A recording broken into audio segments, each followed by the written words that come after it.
welcome. You're in the right place if you're looking for the Humantic Accord Masterclass today. Today we're going to be talking about B2b sales, but in a bit of a different lens. We're going to be talking about how to build a more buyer-centric sales process. I think everyone in this room, speak for myself, but I think everyone in this room probably believes that the key to, the biggest lever you have to sales is making it easier for buyers to buy and helping them do the work, right? Now, these days, there's, at least 10 plus stakeholders typically involved in a B2B sale. You need to really be helping your buyers buy, help them understand what the process looks like. You've sold your thing hundreds of times, probably the first time looking at your product or solution and maybe even that entire market. We're going to talk about ways to accelerate deals, win rates, all those good things through a more engaging process for the buyer. As folks join, maybe we can start off with a quick icebreaker and mini intros here. So maybe just share in the comments where you're dialing in from in the world and your first your first job that you got a paycheck from. Doesn't have to be professional. First job you got a paycheck from. Always funny to see that from folks. So I can kick things off. So I'm Ross Rich, CEO and co-founder of Accord. Before founding Accord, I was one of the first go-to-market hires at Stripe, helping scale their sales team from about 3 of us to 350. And calling in from Toronto, Ontario, Canada. And my first job was selling running wear at a sports store when I was in grade 9 or 10. And basically what that meant was selling sports bras and leggings to middle-aged women, which was very awkward for 14, 15-year-old me. That was my first job in sales, I guess. I'll kick it over to Jesse to do a quick intro as well, and where you're calling in from and your first job or paycheck. Yeah, sure. Jesse Willett, founder of Lead Magic. First job paycheck was actually I was actually I would help people. I was working for a company that did fixing computers and networking, those types of break fix kind of technician. Really was the first one in the local area while I was in high school. Awesome. And a bit about your background, Jesse? Sure. Yeah, I was a sales leader for about 15 years and decided to pivot, become a SaaS founder myself. And that's where I've been going now for the last year and a half. So I've also done a little bit of management consulting for Winning by Design and a couple other. Oh, nice. Love them. Yeah. And done that. And then, really just enjoy kind of go-to-market strategy, things like that. So probably a little bit different going from less from a product standpoint, but more from a sales perspective to the product side. So I've had to learn how to write, build software and, that type of stuff too. So it's been a little bit of a journey here. Awesome. And Amar, what about yourself? Joining as co-host here from Humantic. Yes, so founder of Humantic AI, second SaaS startup, did another one earlier before this, calling in from Bay Area, Palo Alto right now, although I usually call in from Bangalore, so just been visiting here. Awesome. So my first job was a very boring software engineer, as you might imagine. So that was a while ago, though it was almost 20 years ago, so been around for some time. And what else? That's a little bit of an introduction. I think we'll talk, of course, more about a little bit about Humantic, but more about Biocentricity. That's a topic I feel about quite strongly. I think I have strong views too, so we'll get to that in a minute. Awesome. And to round things out, Kevin, what about yourself? Yeah, thanks. I'm Kevin Gaither. Most people just call me KG. I'm calling in from Los Angeles, but I was originally born in the San Francisco Bay Area. My first paycheck, delivering newspapers, going door to door, collecting cash as like a 12-year-old. Can you imagine sending your 12-year-old around these days with cash, collecting cash? Anyway, what is that? I know, right? I didn't have my Square app attached to my Schwinn. So I've been in sales and sales leadership since 1994, and I've been at 8 startups, 3 with successful exits. And I help leaders at early stage tech startups avoid mistakes while they're building their inside sales teams and growing revenues. Awesome. Well, excited to get a bunch of different opinions from some experienced folks on this call. So maybe before we dive into the first question, what we're going to be talking about today, again, the key to B2B sales success today, a buyer-centric process. We're going to talk about things from how buyer expectations and processes have changed dramatically. We'll talk about some specific tactical, actionable things for sales leaders to do to hit ambitious revenue goals, and really how to build a buyer-centric sales team and process and culture, since I think it starts at that top with really the culture that you take towards working with your customers. So maybe just to kind of, level set on what we're talking about, would be curious to get everyone's take on how the B2B buyer expectations have changed and how this has kind of impact the need for a more buyer-centric approach. Why don't we go in reverse order here? Kevin, you can kick things off. Sorry, KG. Yeah. What I'm observing is that these B2B buyers and my clients are telling me they expect this like Amazon like buying experience. They want to try the product, beforehand.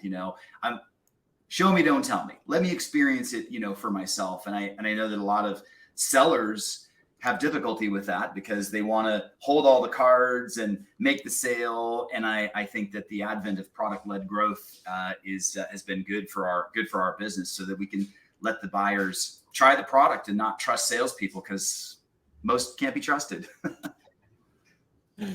Very fair. Except for those on this call. Sorry, never mind. Everybody on this call can be trusted. Listen to us, but everybody else no. And you guys, what's your take? Let me go for it. Yeah, I think in general, consumerization is a broad concept. Even if you look beyond B2B buying, there's consumerization at play. So people expect similar levels of experience. Typically, I think it's a little weird, but on the consumer front, when we purchase as consumers, we just want so much experience, customer service, the red carpet. But on the B2B side, in the past, it's been, hey, this is maybe okay. I think that's changing, and hence building the experience for the customer, for the buyer, becomes critically important today. Although my take is most of the people end up paying lip service to what we'll talk about, buyer centricity. Totally. I don't think a lot of companies really do what is required. But so the customer today, they want to experience what exactly they're going to get. They have very high expectations. Their patience with your product is low. Typically, the terms, etc., that are tied to even B2B products are changing. So it was much harder. Even the older products, when we use them, it's just so hard to find that cancellation button. But as we build the products today, that's changing. So I think broadly, I would call it consumerization, even of B2B, is what we are seeing on many fronts. Yeah, that's a really good take. I think both you guys hit on already is how some of this B2C world has influenced and kind of come through the B2B world. And I think the expectations that previously existed around needing to buy the thing potentially for multiple years before even getting to value, and like great example of impossible to cancel, get refunds. Now it's like the status quo is a free trial versus an annual or multi-year agreement. Jesse, curious to get your take. Yeah, I think from my perspective, one of the things that I was dealing with was I was a rep as an enterprise software rep, and I realized that I didn't really even like the buying experience that I was even creating, right? Which was a hard, a tough pill to swallow. I was like, am I going to continue to go this route where, I was selling to the Fortune 50, Fortune 500, and am I going to continue to go and kind of make it harder and harder to buy because I know I'm one of 2 or 3 products on the market that they have to look at and put up blocks. And, I think that's really when it clicked for me was, man, I would never want to buy like this, right? So I think that was really the aha moment for me, was that. And I think people want it to be easy, and I think a lot of the times too is companies, especially in the B2B space, like 50K and up, right? People want to buy faster. Actually, it's usually your own process that's killing it. Really, you have maybe a team that's inbounding the leads or the contact us forms. They have to get you to a sales rep. And there's just a lot of hurdles in the way, and they make you jump over a lot of mountains before you can actually get what you need. And I just know now I'm completely resistant to it, right? Obviously, because I see it coming a mile away. But it's just, we need to just try to create this experience that's better for the buyer and let them buy faster, which is really the yeah. I mean, yeah. Look, everyone, full of quotes, man. Like, everyone loves to buy. Nobody loves to be sold. Yeah. Right. Like, man, you're twisting people's arms and trying to convince them to do stuff. Why don't you just figure out who's like ready to buy, and those that aren't like ready to buy? And remember, that's a small percentage of people that are like ready to buy. Okay. And the others, let them go through their own nurturing process, either with the human or digitally or both. But like, trying to twist arms and snap necks these days, like that doesn't people don't engage with that. No one's going to engage with that. Yeah. I think the way that I see, and I want to buy, this has been really interesting. And kind of, Jesse, to your point, like also being on the other side to it has been like mind opening to me, is now as a buyer of software, it is crazy to see some of the things that I used to do too. I'm like, oh man, that's awful. Like, I'm like, I can't believe I was doing that. Such a helpful lens. And what I think, how I want to be approached as a buyer of technology is, why did you reach out, or why did you take this call if I reached out? Number one. Number two, okay, say I'm interested. This is how people successfully evaluate and validate and eventually potentially onboard to our platform. This is who needs to be involved. This is what it's going to take from your side in terms of number of weeks and hours. That's what I want to know. That's everyone's first question, whether you're qualified or not. To Kevin's point, if you're not qualified, they still want to know eventually, right? Because they're taking the time to talk to you. And if they are, they want to be led through the process. And like to Jesse's point, hey, if they're ready to do and you explain all this stuff, they can opt out of the validation. They can be like, cool, I understand that's what most people want. I'm here. They can identify where they are in the process and take it from there. And I think there's this weird cat and mouse game that's always played in sales. Instead of just saying, let me just put the cards on the table. Yeah. I am a sales rep. I help people do this. You are a customer. This is how it normally goes. Where should we take it from here? Guess what? Just like in every relationship that you can possibly think of, expectation setting and communication like is key, right? But we all pay this lip service, right? It's like, oh yeah, of course, expectation, communication. Sandler, there's a quote from Sandler: no mutual mystification. No mutual mystification. Why don't you just tell us what's going to happen next? What do I expect? What do you expect? And like, have that like honest and authentic conversation. It's like, hey, so I think we should have another call and get your boss involved. How does that sound to you? Not work? Oh, okay. Why is that? Let's talk about this. Is that okay? Is that okay for me? Is that okay for you? Like, come on, just talk. Have a normal conversation. We often, I think these days it's been on my mind. So we often talk about that with the team. So the best selling is when you never sell. That's the best selling, when you never sell. You never really like sell. Hey, this is my product. This is why you should buy it. That's the last thing you should be doing. Let us say you've got an hour and you're spending really 58 minutes, 59 minutes out of that just problem solving, right? We can always go back to the salesperson as a doctor kind of an analogy for that matter. But that's, I think often enough, it has to be problem solving. We talk about qualification. We talk about, making sure that, the ICP is matching and whatnot. It makes sense to structure the process, but often enough, the structure sometimes becomes overbearing. And a lot of the reps, and I think it takes experience, and I'll say I myself, I'm not unlike, Ross, Jesse, Kevin, I think you're all sales professionals. I'm a professional engineer, or at best a product guy. I've built products. So it's only, so I call myself a student of sales right now. Last 4 or 5 years ago, my last startup, my investors would keep saying, Amarpreet, you know how to build only if you knew how to sell. Yeah. And I'm like, at some point I was like, all right, I mean, this is not the hardest thing. I'm going to get good at it. So I started learning, I became a student of selling. And this is part of what I've been learning over the years. See, it's not about just ticking off those boxes. Hey, these 5 qualification questions. This is really about internalizing that and saying, okay, how do I now use this to understand exactly what my buyer here needs? Do they really have a problem that we can solve? Jesse, your product, couple of times, I got on a call with a customer and they're like, hey, our response rate is 1%, something, so you guys do personalization. And I'm like, hold on, let's start with the basics. To me, the step one is really getting your email hygiene right. I said, have you, made sure that your emails are really landing in the inbox?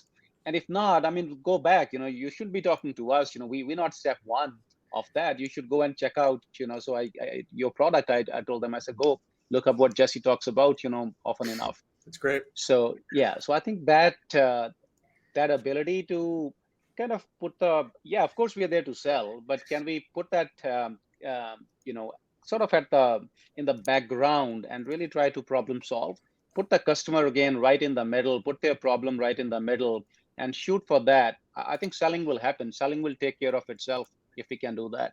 Well, but let me ask you though, how do you put their problem right in the middle? Like, this is where I think our audience totally messes this up, Amarpreet. How do you put their problem in the middle? How do you even find that out? Easy. I'll give you an example. So we were on a call yesterday, and see, let us say I'm trying to understand. Like, one of the questions we ask, try to understand is this customer selling mostly to enterprises, mid-market, SMBs? Now, I could simply go and say, hey, tell me who you sell to. Who's your main customer? Or I could have just taken a look at their G2, and it literally gives you a breakdown of how many of their reviews are from SMB and mid-market and enterprise. Or I could go into that conversation and say, it seems that most of your selling is to mid-market. Can you tell me a bit more, right? So that's just a small example of how we start putting customer in the middle. Yeah. First of all, we prepare, right? We don't just walk in and say, can you tell me how many employees you have? Bloody LinkedIn tells you how many employees they have. Don't waste the customer's time. Yeah. Well, totally agree, man. That's a great analogy. No one wants to be on the other side of that. Hey, the first 10 minutes of this 30-minute call that I just took time out, you could have spent 30 seconds online doing. Literally, it feels at this point disrespectful when the bar is just so much higher. Yeah. Here's one. Hey, Jesse, what keeps you up at night? Oh my gosh. How about you tell me that you don't know S from Shinola without telling me that you don't know S from Shinola? I'll raise my hand. I've asked that question and you have gotten better than I have. Yes. Yeah, I think for us, what we do a lot of is we really, like, when we figured out like what we're going to do, we started to look at like which metrics that we look at, so we obviously use Humantic when people come inbound. We want to understand how to communicate with them. I think AI and personality is really one of the number one ways to kind of learn how to communicate with somebody.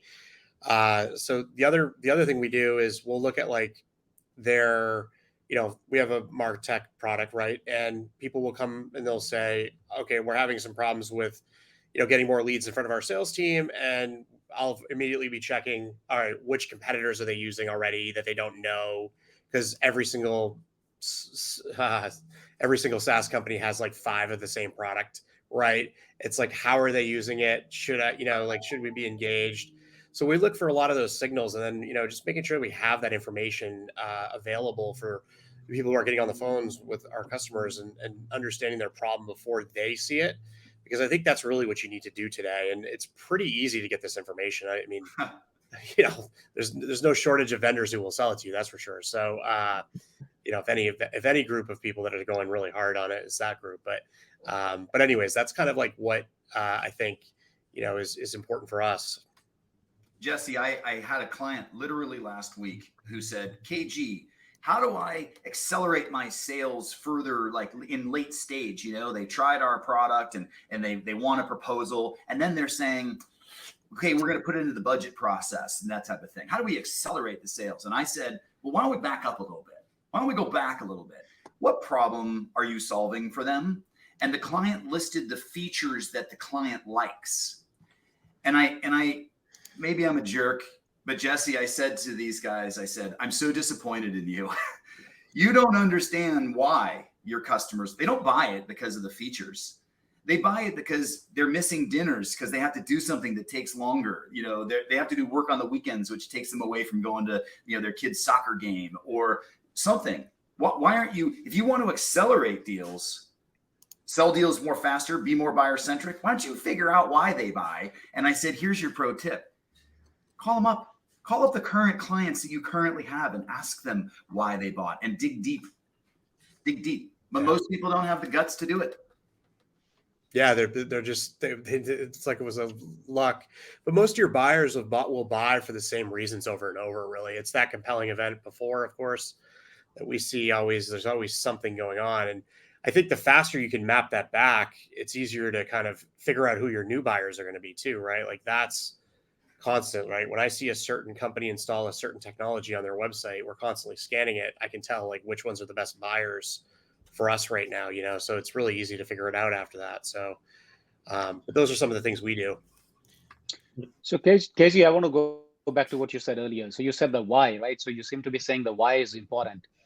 How important is the why is what I want to ask you. Is the why sufficient if you just figure out the why well, or is there more to it? Is there, you know, if we truly want to become buyer centric, you know, as we're saying, and so, like, look, this is such a problem, and I can stand up on this pedestal forever, and it's just a consistent problem.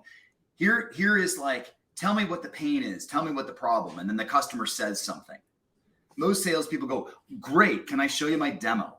Yeah, and then they just try to tie back to that. Yeah. Correct. So I want to then say, well, give me an example of that, and I want to get down to like what the real business. Because they're ticking off the boxes. That's the thing. They're just ticking off the boxes. Hey, I was supposed to ask why. That's right. So my question is, so let us say we actually genuinely figure out why, but let us say we've got it, but is it important to build a process, right? And Ross, maybe you can take a shot too, right? You're building out a sales team, scaling it up. Is it important to build a process? Is it more than process? Is it important to build a culture? So that's what I'm going with, you know, so at what point do we have genuinely, truly have enough buyer centricity rooted deep in our GTM motion, let's just say, you know, is it about why? Is it about process? Is it about culture? What does it take? I think a lot of this starts with the people, because I don't think this is something that you can necessarily, you can teach the tactics, but I don't think you can teach the interest in other people. That's kind of where. So culture. So you're saying culture sort of, and right? The process. All you can do is all you can do is control. Like all you can do is like kind of set the barriers for people to do their work. That's one of my biggest learnings from building out a sales organization is like, it is the net of the people, and there's so little you can do to influence that. You got to give them the guardrails and give them the, you know, hey, these are the value props and this is some support, but it's them on the phones all day and them writing the emails. And there's only so much coaching, little things that you can do. 95% of it is going to be the people. And again, like you can give them the process, but then the angle that they're going to take to that, like, right, you're going to give them these questions and frameworks, the way that it's going to come across in their EQ, people are going to pick up whether or not they care about the customer and the problem that you're solving. You can be saying the same thing. Two different people can say the exact same words, follow the same process. That's why I think it really starts with the people. And there's very little. Would it work without the process? So, I mean, let's say people really feel it, but would it work without the process, or you necessarily need a process too? No, you need a process, but that process is rooted in understanding what, like, for example, at one of my previous companies, my salespeople weren't allowed to put a proposal in front of a customer unless they understood what the metric for success was. Yeah. Okay. You had to, and you through your discovery, you had to, and that was a process. And we literally had it in the opportunity in Salesforce. And there was a, you know, don't be on this report if you were attempting to put a proposal out with nothing in that stage, which we didn't make it mandatory so we could catch salespeople. So yeah, of course there's a process. Everyone talks about, you know, it depends and it should be hyper personalization and every email should be different. come on, man. Like, go make a Toyota and have it be random every single time you made a Toyota. Like, there has to be a process, but there's these central tenets that you build into this process that like check the boxes. Well, that's what enables. The process enables that to do it every time, right? Like similar thing with like that email follow-up, that executive touch point, whatever. It's like, don't send me the generic, hey, it looks like it's a great fit. Let me know if you want to chat before. Like, what? Like, they can tell from a mile away that you don't care, that you don't even know the thing. Hey, it sounds like you're working on accelerating your time to value because you don't have this thing and this thing. Exciting to work with you guys because we've helped companies, blah, blah, blah, do the similar thing last year when they were doing this. Any question, that is just, they're totally different worlds. And like you're saying, Kevin, that's part of the process, but you can't get to the right thing, I think, without the people that are going to actually care about that. They're going to attach, okay, part of the process. Okay, they're going to say the first thing. You're not going to get to the bottom of it, like you were saying, that third or fourth why. If you're not saying that why, they don't care. And that's the big challenge. And that's why I think having the product background, you get to a lot of those whys, because that's like what great product people do, right? Is they deeply understand, not just building the feature, but they understand the job to be done. And that's really what we're talking about at the end of the day, using all this, complicated sales work. You're figuring out what the job is to be done by the thing that your software does. And that's why the feature doesn't matter. I think it's important to say that people buy right away on emotion first, and then they back it up like with all the rationality, and that's just explanation. GE, somebody at GE doesn't need isn't going to be like, I want to go save my company $5 million or $10 million. That's not their motive. I think you guys brought up some good points about that, obviously around like why they're on the call there. But I think it's just important to understand it's about them really at the beginning. It's not even really about their company. And it's like, yeah, but why do you even care about fixing that? I mean, people right now, even with quiet quitting and all the other interesting things that are going on in the world today with remote work, digital and first workplace and everything, I think it's really interesting just to think about what's it about? Why are they even on a call with you? Right? It's like, it's more than why they might even be a fit for your product. It's like, why are they even talking to you at that personally? Yeah, but why do you want to fix that? Like, who's telling you to fix it? That type of stuff is like kind of missed a lot of the time. Now we go right into kind of feature function demo mode right away. And that's where it gets really dangerous. Most salespeople can't get past that. It's the surface level, the business pain, and then there's that personal pain. Jesse, you're so right. Like, why don't salespeople have the guts to just ask that question? Oh, it's because it's intrusive. It's too personal.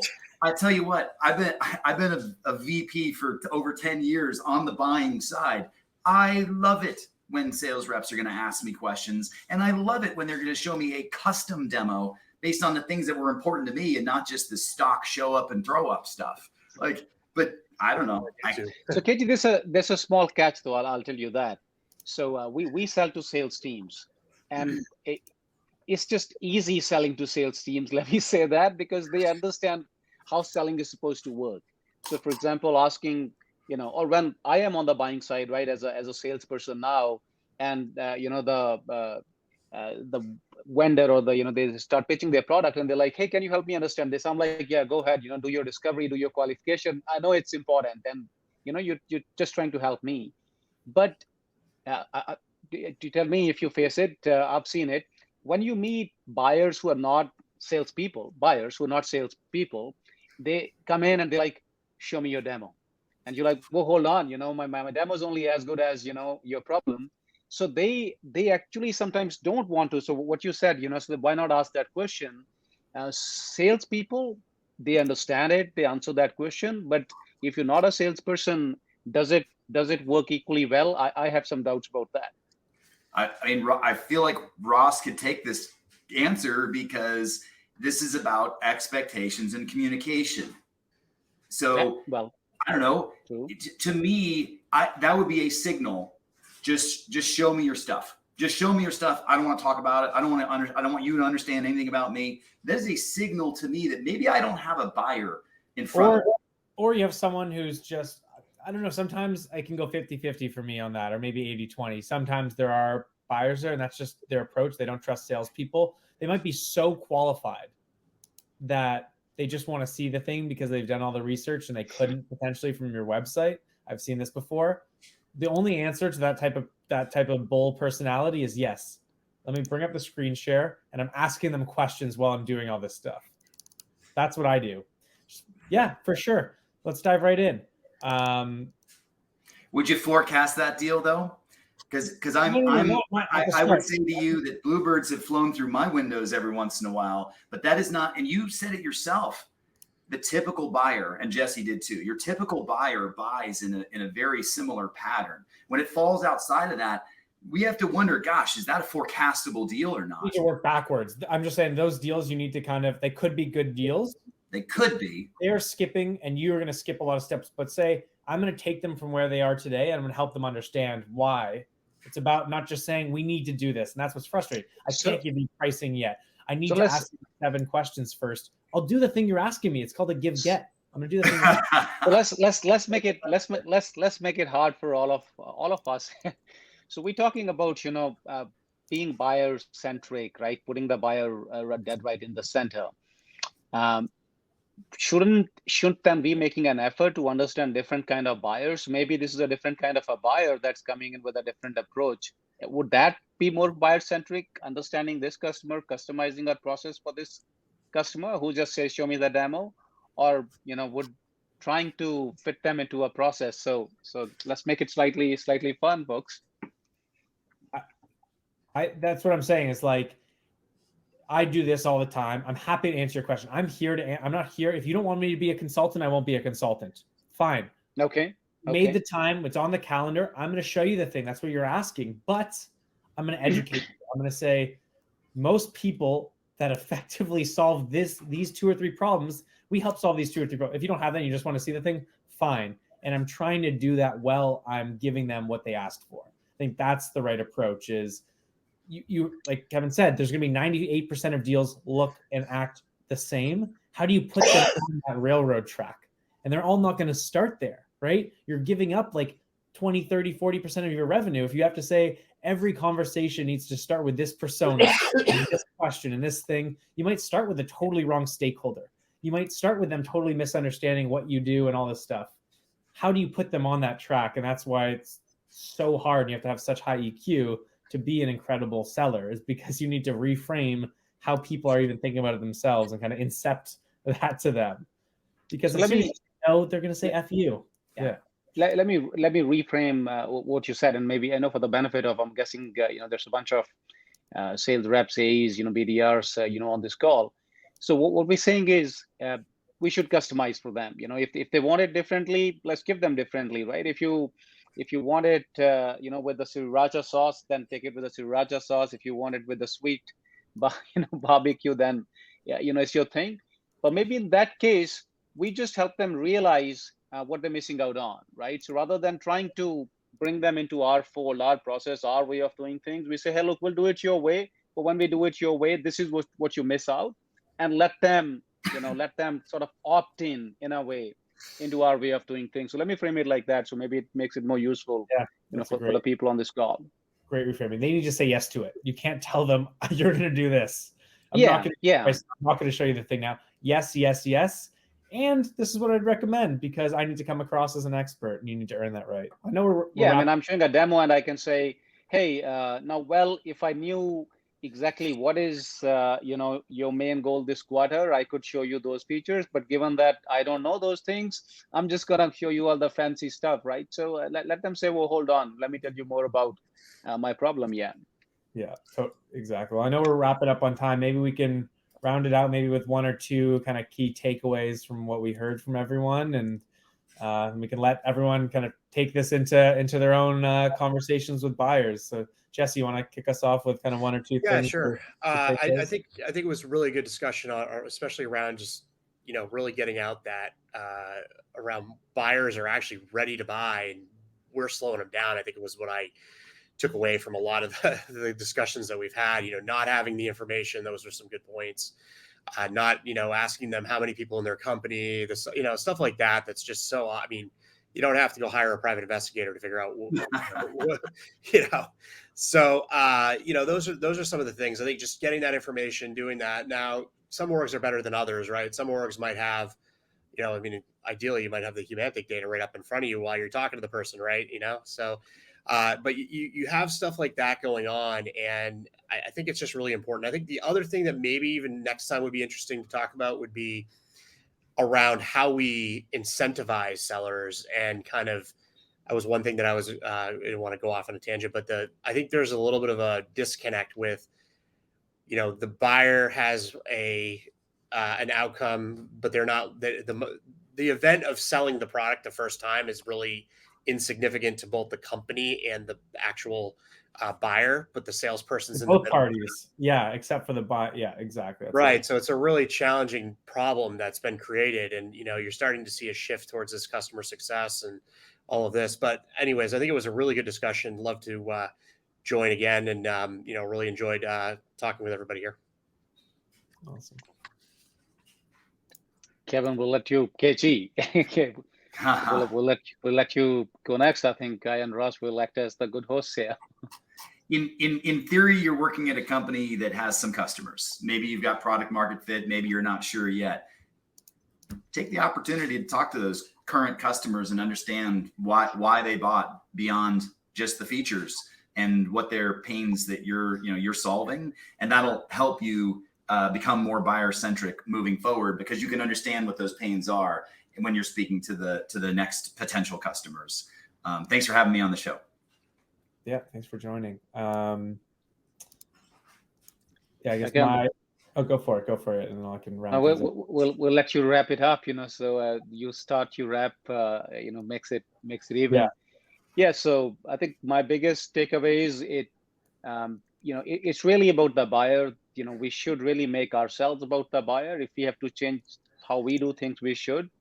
But I think the main thing that came out was that it takes quite a bit to truly become buyer-centric. It starts with people internalizing, that. So it's, we said people's the number one thing, but without process, we probably wouldn't have guardrails, around how people work. So it's a little bit like, then becomes too fluid. It's like water in the air. It can go anywhere.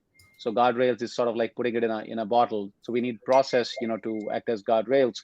But fundamentally, what KG said at the beginning goes to, starting with the why. So I would say a combination of understanding the why, tying it to the process, but really making sure that our people internalize that customer first, their way first. That's how we got to do it. Yeah, my biggest takeaway is that success criteria for the customer, and having that, that's what you need on that first call. That's what you bring up on the second one, and every single stakeholder, internally, externally, you're going back to that. And I think we can kind of feel like we're, if you don't feel like you're saying it too many times, you're not saying it enough. And I think because it gets so obvious to us because we live this problem, it's probably not on the top of the mind of our customers. And even though it might be a painful thing, maybe I'm struggling with engineering recruiting. If every time I get on the call with the person that's trying to solve that problem for me, and they say, and we're going to help you recruit engineer, I'm talking to the right person, I'm spending my time in the right place, and I'm going to be spending my money in the right place. So always going back to that. It's awesome. Well, I know we're a bit over. Thank you, everyone, for taking the time. I got a lot to take back to my team now after this conversation. And have a great rest of the week, and a quarter probably, and a month. So happy selling, everyone. Thank you. Well, thank you, everyone.